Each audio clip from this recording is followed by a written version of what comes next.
เอาทุกคนตอนนี้บ่เพชรกสิมาทำอ้ายตอนนี้เพิ่นกะทาเก็บเงินเวลารถคำสีแล้วน้องสบายดีอ้ายโดยแล้วข้ามรถจักรได้เนาะได้รถใหญ่เด้ง่ายก็ตื้อหรอรถใหญ่ก็ได้เนาะโอ้รถจักรคันเท่าไรอ้ายเก็บ10,000กีบเนาะโอ้ถึกแท้เนาะรถใหญ่เด้100,000โอ้สุดยอดเลยน้ำเซ่บ่เนี่ยบ่อ้ายน้ำเซ่แล้วน้องเนาะปลาเหยาวจักเม็ดประมาณ100 เมตรปลาทุกคนสุดยอดเลยเนาะบ้านไหนนี่บ้านเส้นโอ้เมืองน้องบ่แน่เนาะเมืองน้องใกล้ชนเขตคือเก่าเนาะเอาทุกคนตอนนี้คือว่ามาทำอ้ายเบิ้งรถใหญ่ก็100,000เนาะโอ้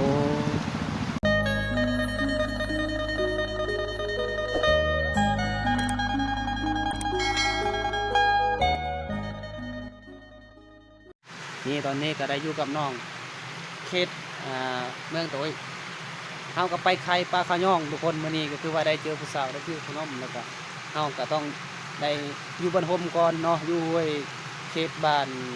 ตะลงกินขนมก่อนนี่ซื้อกับสาวเมื่อกี้เนาะเป็นได้ก็ให้มีความสุขไปนำกันทุกคน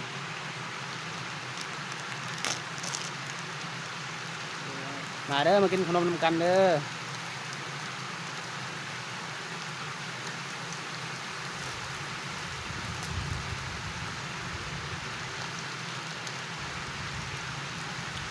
ขนมแซ่บเทวะผู้สาวขายอันละ1,000บ้านเฮาขายปลาขย่องอันหนึ่ง40,000ในเพิ่นขายให้เฮาปลาอันนี้ขนมอันหนึ่งละ1,000จักใครถึกจักใครผิดแล้วทุกคนเนาะเบาย่องแน่ปลาขย่องบ้านเฮามันแซ่บแท้แซ่บว่าใครอยากกินก็คันอยู่บ้านบ่ได้ไกลปานใดหรือว่าเขตเมืองนองคือกันก็สามารถคอมเมนต์ทุกคนคอมเมนต์ทักหาเพจเบาเพชรเลยราคาถูกเบากันเองเนาะเป็นอย่างไรราคาก็เบากันเองทุกคนท่านเบาราคา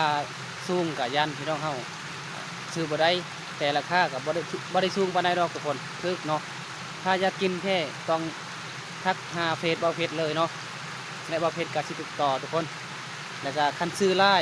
ฮอด10 ป้องเนาะเบาเพชรก็สิมาส่งฮอดเฮือนเลยทุกคนโดยบ่ได้ซื้อบ่ได้เสียน้ำมันเสียค่าแรงเบาเพชรก็ไปส่งเนาะประมาณนี้แหละไปส่งเฉพาะเมืองนองเฮาทุกคนไกลนั่นบ่เพชรกับไปบ่ไหวคือกันได้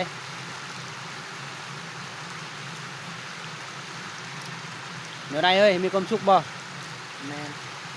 รู้หลายเนาะมีความสุขไปมื้อนี้แม่นได้เจอผู้สาวพร้อมเนาะผู้สาวก็น่าฮักเนาะตอนนี้คือว่ายังบ่ฮอดบ้านนี่ยังบ้านตะลงทุกคนยังอยู่ห้วยตัวนี้เนาะเขายังเมื่อยอะไรไปแต่โดนแต่ประมาณ12 โมงตอนนี้ก็2 โมงแล้วเนาะยังบ่ทันกินข้าวทุกคน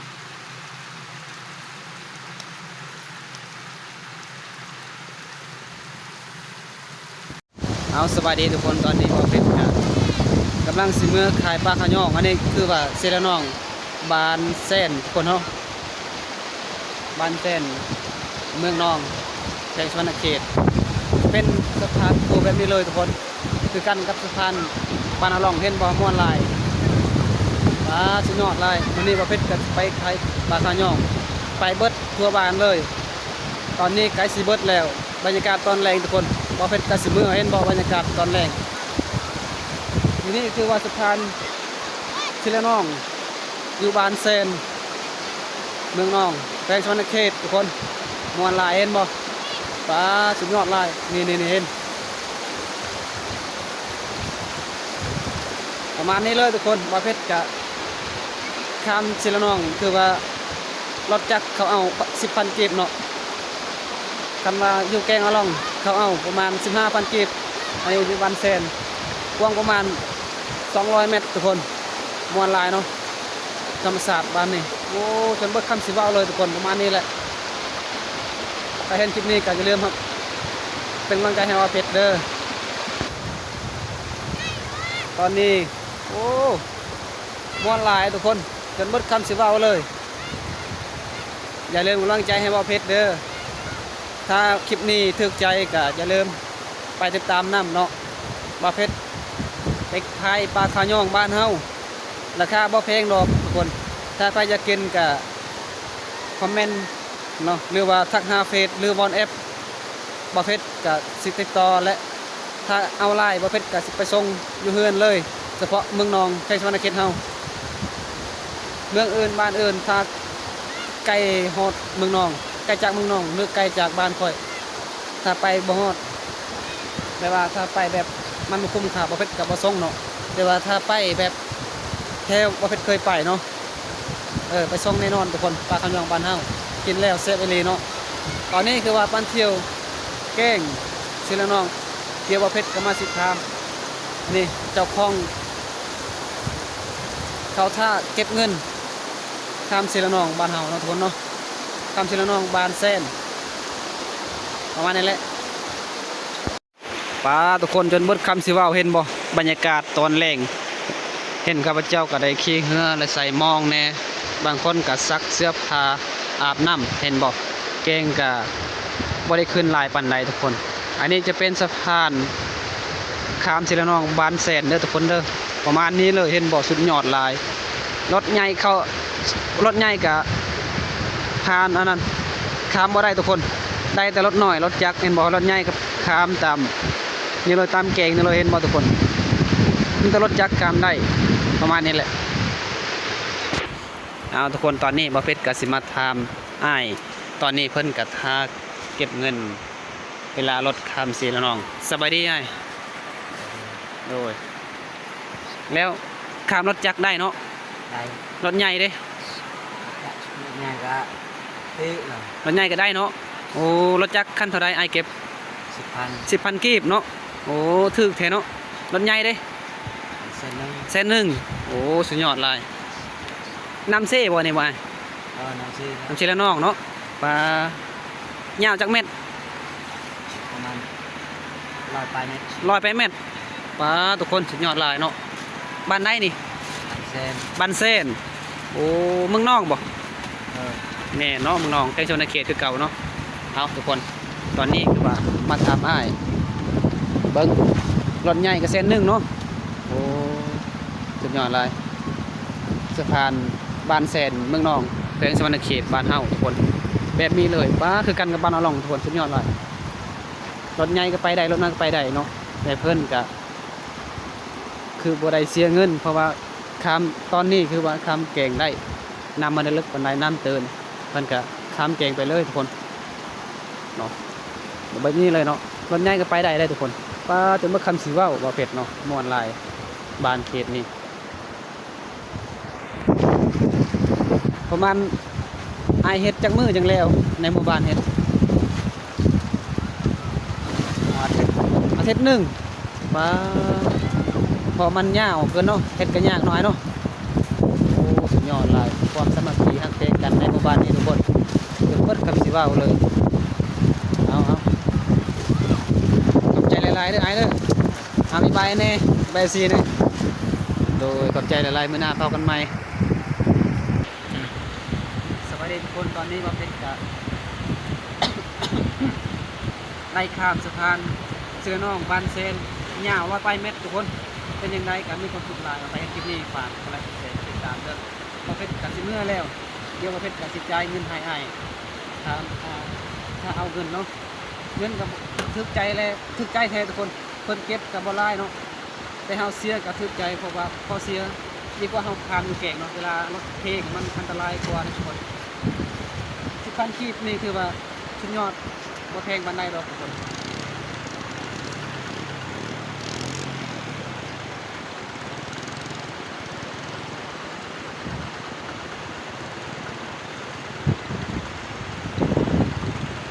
เอาเป็นดีใจละไปมื้อนี้เนาะไปไทยผู้สาวนี่แล้วก็ไทยสะพานทางเซโนองบ้านแซนเมืองนอกเราทุกคนไปเด้อเอามานี่แหละทุกคนนี่ทุกคนน้ำศิลนองอยู่นี่ก็คือว่าบ่อนนี่ก็น้ำก็บ่ได้หลายปานใดเนาะบ่มีน้ำยามนี้ก็น้ำลงแล้วมันบ่ตื่นปานใดทุกคนอันนี้จะเป็นสะพานบ้านแซน เขตเมืองนองเคยชนเขตบ้านเฮา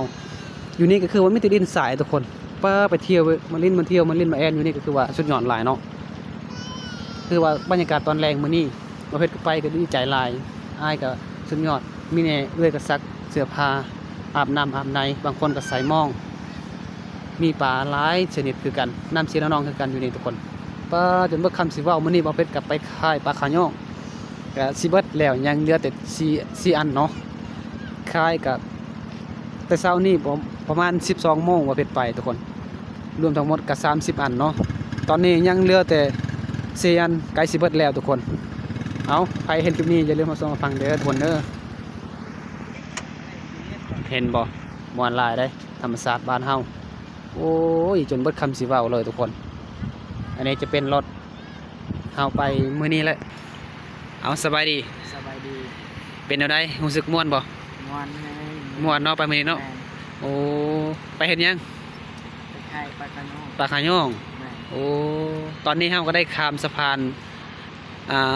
ขั้วบานแสนเนาะ แม่ ยาวประมาณ100ไปเมตรเนาะ แม่ โอ้สุดยอดหลายอันนี้จะเป็นหนองบาวเพชรเองทุกคนเบิดเลยบ่ขายบ่ ยังซีตุก ยังชีตุก แม่ โอ้ขายดีแท้เนาะ แม่ ทุกคนปลาขายองบ้านเฮาเอาก็ประมาณนี้เลยทุกคนใครอยากกินก็สามารถทักหาหรือคอมเมนต์หรือว่าทักบ่เน็ตก็ได้เนาะ แม่ โอ้สุดยอดสุดยอดเอาทุกคนประมาณนี้เลย ไปสนใจ สบายดีทุกคนตอนนี้บ่าวเพชรหลังจากไทยธรรมศาสตร์สะพานครัวเซรนองบ้านแสนใกล้โซนเขตบ้านเฮาเมืองนอกเนาะเป็นอย่างไรก็ประมาณนี้แหละทุกคนสุดยอดหลายเนาะเท่าเก็บก็บ่แพงแต่ที่เฮาเสียเอาเงินคามเซรนองสะพานนี่ก็คือว่าบ่แพงถึกหลายทุกคน10,000 กีบเนาะเป็นอย่างไรก็ประมาณนี้แหละไปเห็นคลิปนี้บ่าวเพชรขอฝากกดไลค์กดแชร์กดติดตามรับชมรับฟังแต่ต้นจนจบเพื่อบ่าวเพชรต่อไปเนาะและพอกันใหม่คลิปหน้าทุกคนบ๊ายบายหาเพลงกัน